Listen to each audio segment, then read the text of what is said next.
everybody, welcome back to Whole30 Day 8. Can you believe we are one full week in, and I am very excited about that. As I look back over my previous Whole30 attempts, I don't think I ever even really completed a full week exactly according to plan. So I'm extremely proud of myself. I'm happy to be here. And tonight we're having Grandma's beef tips, and this is throwing me off a little bit because I did not expect this cut of meat to be like this. This is really bizarre. This is a top sirloin. I don't even know how to go about cutting this off safely. A top sirloin, which is what my dad recommended, and I think that the last time he bought meat for this recipe, that's what the butcher at Whole Foods recommended. So I guess I should have noticed that it was rolled up like this, and then that would have been my clue. But I'll just deal with it. As I talk to you, I will get some of this fat and sinewy stuff off. So this recipe is called, we call it Grandma's Beef Tips because it comes from my grandma, Miller, my dad's mom. And it was one of our favorites, and now it's such a favorite that we have it at Christmas. And so if you buy my holiday cookbook called Your Paleo Holiday, you'll find this recipe in the Christmas section. So if you follow along with this whole series of Whole30 videos, you are going to get quite a few of the recipes from my book. So pay attention. Okay, so I asked my butcher for 1.5 pounds. So that's what I have here, just about 1.5 pounds. And I'm having to kind of break this down a little more than I thought I would.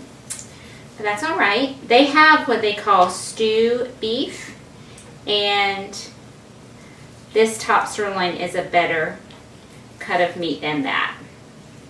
So we'll deal with a little bit of this, having to break this down a little bit and get some of the fat and stuff out. So normally, this recipe, if it was my grandma's, you know, it came from way back before the Instant Pot existed. However, she did have a pressure cooker, but she didn't make this in the pressure cooker. She made it in a skillet, probably cast iron skillet, and then would cook the beef tips probably in the oven. Honestly, I don't remember how she did it. If she just did it on the stove or if she put it in the oven. But basically you brown the meat and then you cook it low and slow for a long time. And so I usually use my heavy cast iron Dutch oven with a lid, and so I brown everything on the stove and then put it in the oven for about 3 or 4 hours. And so it's a great one for Christmas because you can get it started and then go be with your family. And there's not a lot of tending to this recipe. You need to stir it occasionally, and that's it. And then a couple hours later, about 3 hours later, you pull it out and you have this really good, rich, hearty dinner. Okay, so I have my 1.5 pounds of meat, and then one 8-ounce or half a pound package of cremini mushrooms. And if they are not dirty, I don't wash them. And sometimes there's a lot of dirt down in the bottom of the carton, and sometimes there's not. And so if they're dirty, I'll wash them. And if they're not, I'm like, woohoo! And I just get to move right along. Okay, so these are actually really clean. These are nice and fresh. Got these just this morning. So I'm just going to mostly quarter those, but some of these, as you can see, are really big. And this guy's pretty dirty, so I'm going to actually wash him off. And I'm going to toss them in about 1/4 cup of arrowroot. That guy was really dirty. And some salt and pepper. And then besides that, the only thing that's going in here is broth. And you know what, I say that, but let me just double check my recipe and make sure I'm telling you the truth. We have our cooking fat. So I'm going to use, just so I get it going faster, I can saute in my Instant Pot, but it's not a very big surface and I want to get it going as quickly as possible, so I'm also going to use my skillet. So I have about 1.5 tablespoons of bacon fat in both of these, both the Instant Pot and my skillet here. So I have the arrowroot, salt, and pepper, and then I'm going to put in chicken stock. So, whoops, that's 1/8 of a teaspoon. It'll take me forever. I want about a teaspoon of salt on here and a teaspoon of pepper. And I know that the broth I'm going to use is my broth. I made it, and it is not overly seasoned, so I'm okay to add the full teaspoon of salt. But if you're using broth from a carton or a can, and especially if you've not purchased the low sodium version, then it will probably be really salty and you might want to hold back on a little bit of that salt. It is always better to season during the cooking process and not at the end. Seems like at the end things just turn out salty tasting, but in this case it would be better to not have it over seasoned. You know what I mean? So if you're using a broth from a carton or a can, hold back a little bit of that salt, and you can add some at the end if you need to. So I'm going to drop my mushrooms in here just because I'm using 2 different containers, and then they'll brown at about the same rate. So I'm going to put my mushrooms in the Instant Pot, and I'll put my meat in my skillet. Whoops.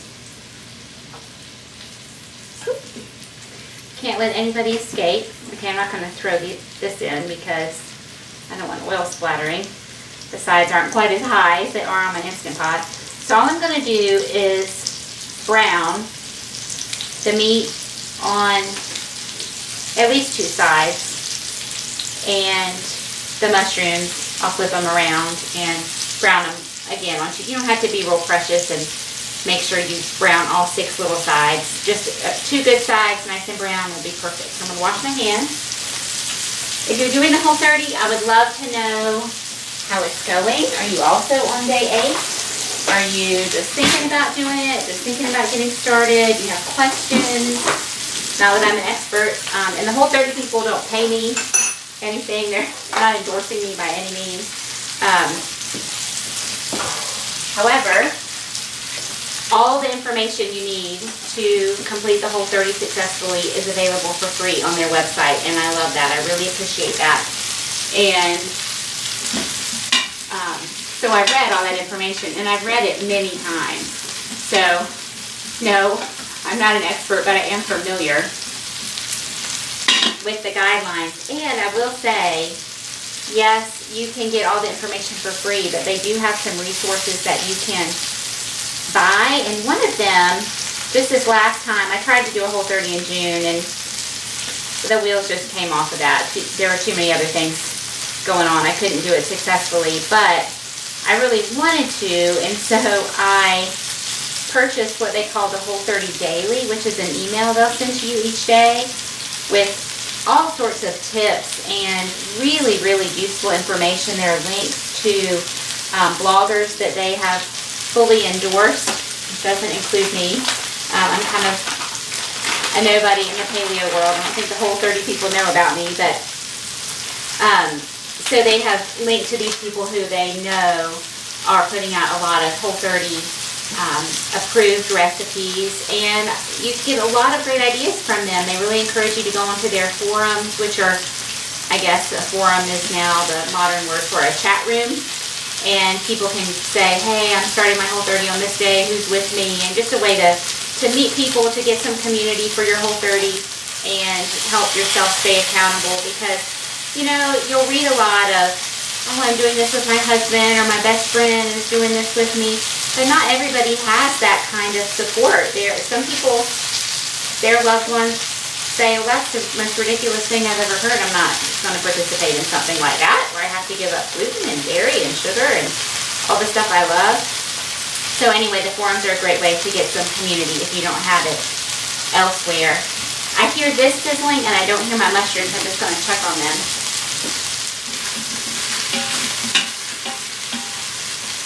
They're browning, but I'll tell you what, they absorbed all that oil. I'm going to pour a little more oil in there. I don't want to use more bacon fat. I'm going to use a little avocado oil.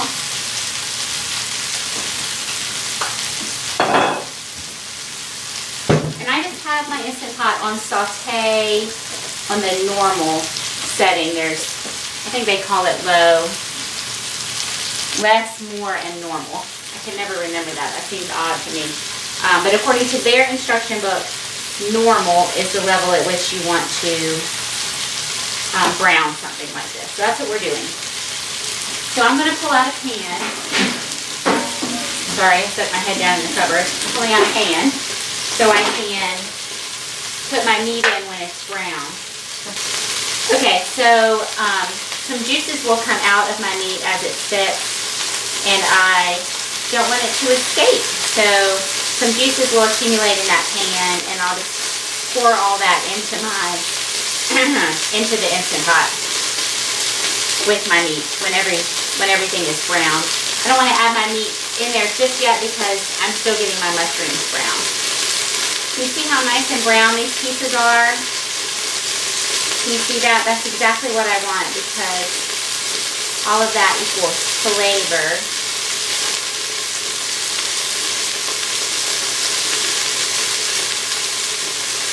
If you get too much air over it, you can get a little bit of a slimy texture. So my recipe calls for 1/4 cup, and I probably poured 1/4 cup in. Once I get all my meat off, I'll show you. There's a decent amount of that left on the paper. So you definitely want to coat your meat and your mushrooms, but then kind of get the excess off of there. We toss around my mushrooms again.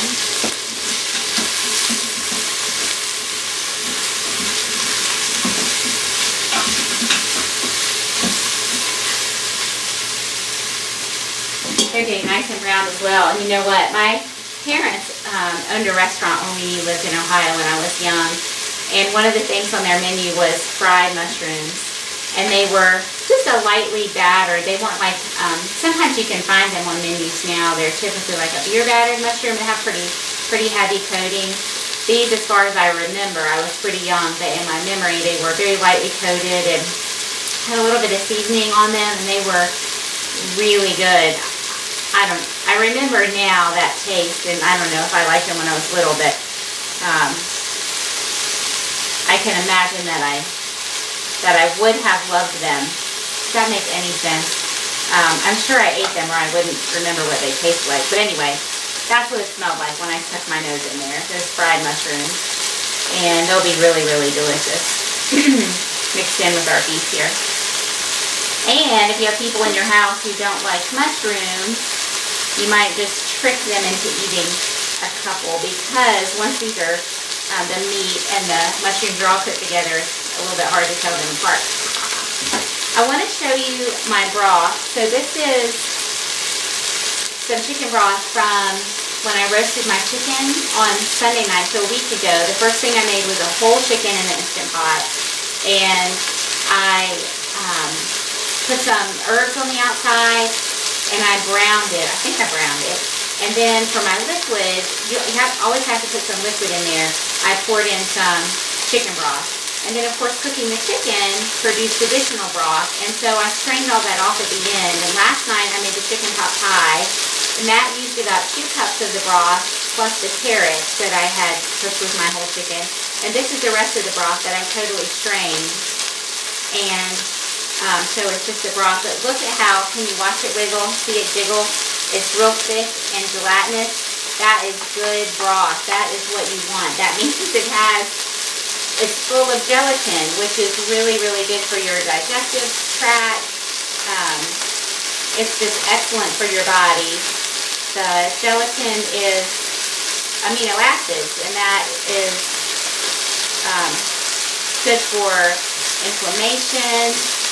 Why if you read paleo people, they're always telling you to make bone broth and drink bone broth. And I am not going to get up in the morning and drink a cup of bone broth instead of coffee. I'm just not. But I use it in my cooking a lot, like multiple times a week. So I know my mushrooms are done. I'm going to turn that off. I'm going to give them a stir. I can smell them. I'll show them to you here. You can get a hold of one second. I'm going to show you how nice and brown it is. So just like my meat is getting nice and brown, I'm going to pour a little bit in here to deglaze. You hear it sizzle? Your beef tips finished product will be much more delicious if you have a good quality broth, a broth with a good flavor.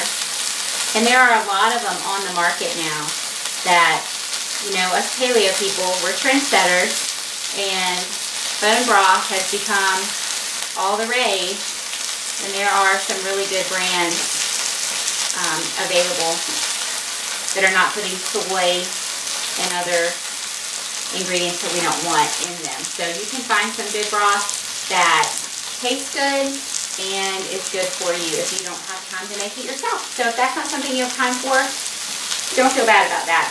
Although I will tell you, if you're considering getting an Instant Pot, that's my favorite thing to do with the Instant Pot is make broth. Because like I said, I do use it a lot in my cooking, especially as we're coming into fall and the winter season. We'll have a lot of soup. And my kids actually really love the broth in soup. Whatever kind of soup it is that I make, they always want more broth, more broth. And I know that it's so good for them that I'm thrilled to give them more broth. So I do tend to make a lot of bone broth during the colder months. And the Instant Pot does that in a couple hours. I can start and finish the whole process, have it cleaned up and in my freezer in about 3 hours, as opposed to 3 days when I cooked it on the stove. So I love that about the Instant Pot. So I'm nearing the end of browning.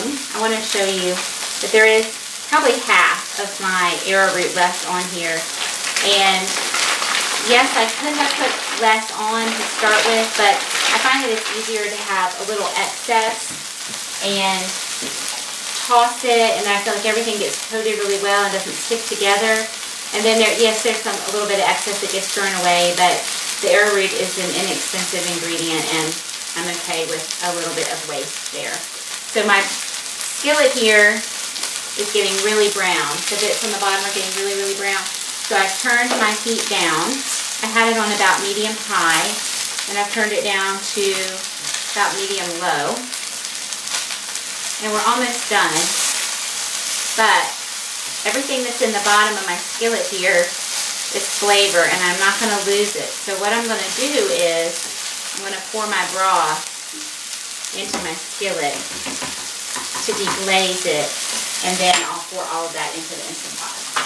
With my meat, of course, and I'll give that a stir.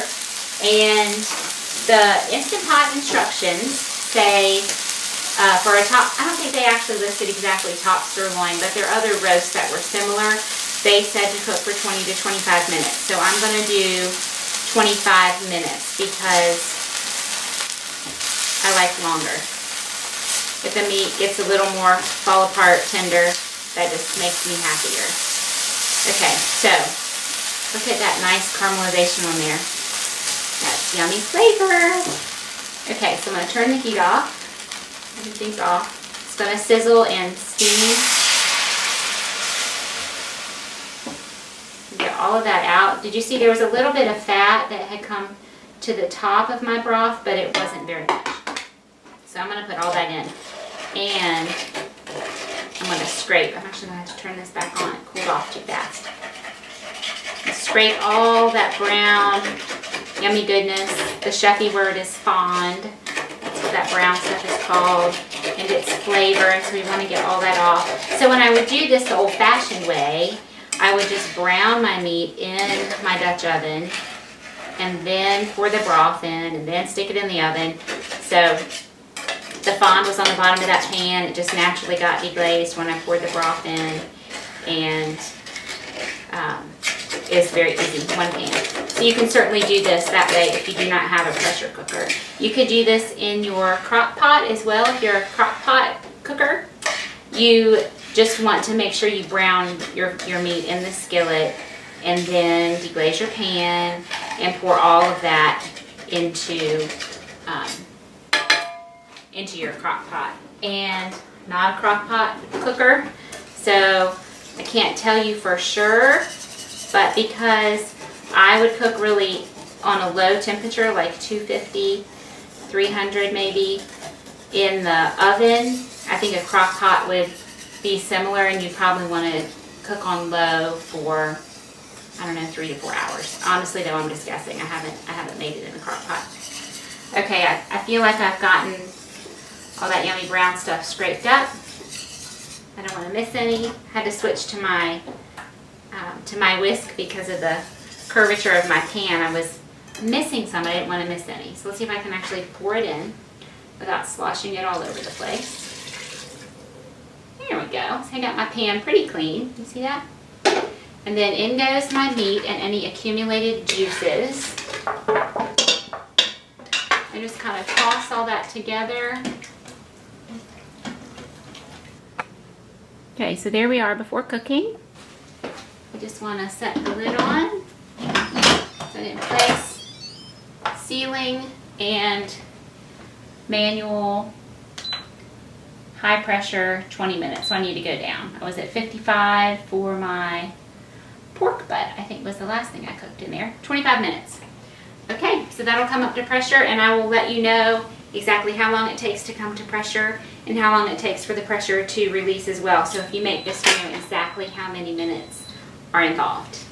Okay, welcome back. The beef tips have been in the Instant Pot on high for not 25 minutes. I set it for 25 minutes, and it took just 5 minutes to come up to pressure, but it has taken 20 minutes to come down. And I'm just letting the pressure come down naturally so I can tell you exactly how long that takes. And actually, let me write that down before I forget. 20 minutes, depressurize. Okay, so the lid comes off carefully. There will be steam accumulated, and which means hot water, and that will burn you. We'll let that kind of drip in. We'll dump that in the sink. And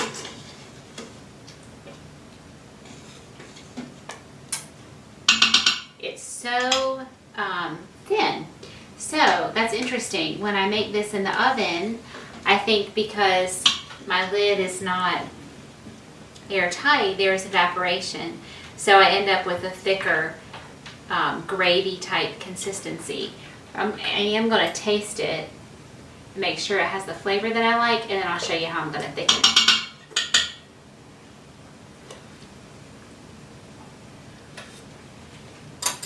It tastes amazing. It still has a great flavor, although I'll be perfectly honest and I'll tell you that I've got to memorize where these buttons are. Saute. I'm going to turn saute on. I like the flavor better cooked in a Dutch oven in the oven for about 3 hours. I just think there's a richer taste. There's something magical that happens with that cast iron and the low heat of the oven. But this is going to get us fall apart tender meat. I'll show you that. With a rich gravy. I mean, I'm using a spoon. So it's very, very tender. Okay, very tender. My mushrooms are delicious. It smells really good. It's bubbling already, and I want to thicken it. So I'm going to add some of my glucomannan. So the glucomannan is that fiber supplement that I told you about before, and it will do wonders to thicken my sauce. So I'm going to take, those were 2 heaping 1/4 teaspoons, and I'm going to dissolve it in the water.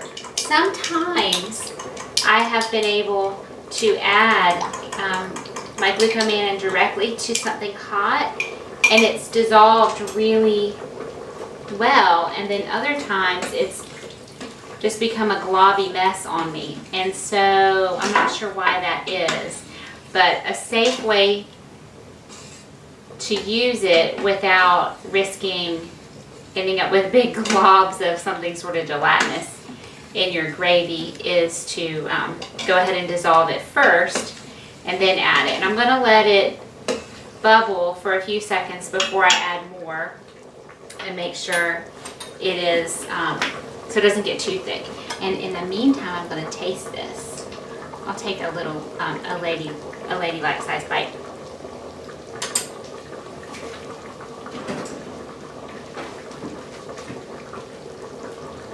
What do I want? Of course it's good.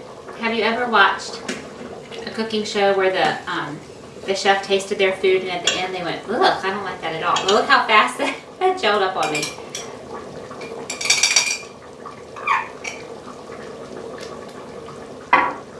Dissolve that right in there. I'm hoping because it was already in liquid and it's sort of bloomed like gelatin, it will dissolve easily and not make a mess. Well, it's not going to make a mess, but I just don't want a blob of something goopy in there. I just want it to thicken. I'm going to add a little bit of this hot, frothy gravy goodness and redissolve it. And again, just keep adding a little bit at a time until it all gets to the thickness that I want.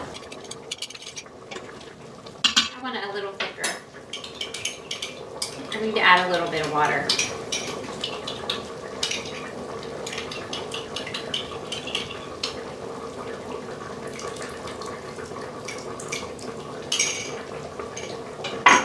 Stir that around. Oh, I need to take my okra out. So what I'm serving with this meal is rice for my family, so they get some starches, and my oven fried okra. Let me grab that out to show you. I came up with this recipe this summer when I had a successful okra crop in my backyard garden. And if you have ever had fried okra, which if you're from the South or you currently live in the South, you probably have had fried okra. It's so good. It's this really sort of oddly flavored vegetable. And when you put some sort of cornmeal, a breading on it and fry it, it's delicious. But this is my paleo version, and it's simply breaded with an egg and some almond flour and salt and pepper. Okay, so I think I have my gravy how I want it. I want to be careful that it doesn't get too thick. I'll show it to you. It's really steaming. I think I want it a little thicker.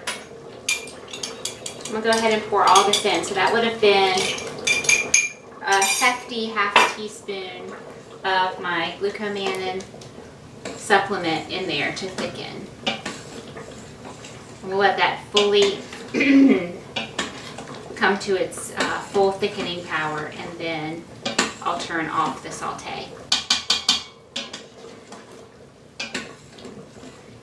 And I'm going to serve it like this. So this will be my husband's plate.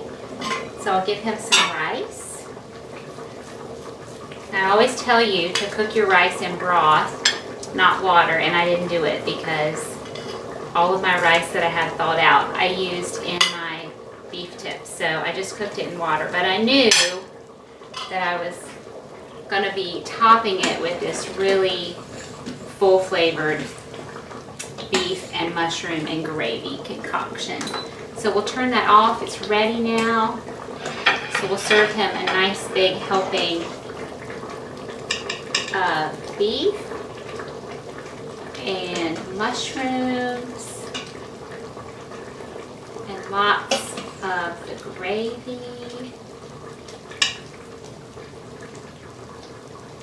No, I might take this one for myself. It looks so good. Oh, but I can't have the rice, can I? No rice on Whole30. And then we get some okra on the side. How crispy this is. It's so good. Okay, here's Whole30 dinner, day 8. Yay! Grandma's beef tips, rice, and the fried okra. The okra recipe is on the website. The beef tip recipe is either you got to watch the video and pay attention, or you can buy my book, Your Paleo Holiday, and it's in the Christmas section. So happy Whole30, everybody. I hope your day 9 goes great. Bye.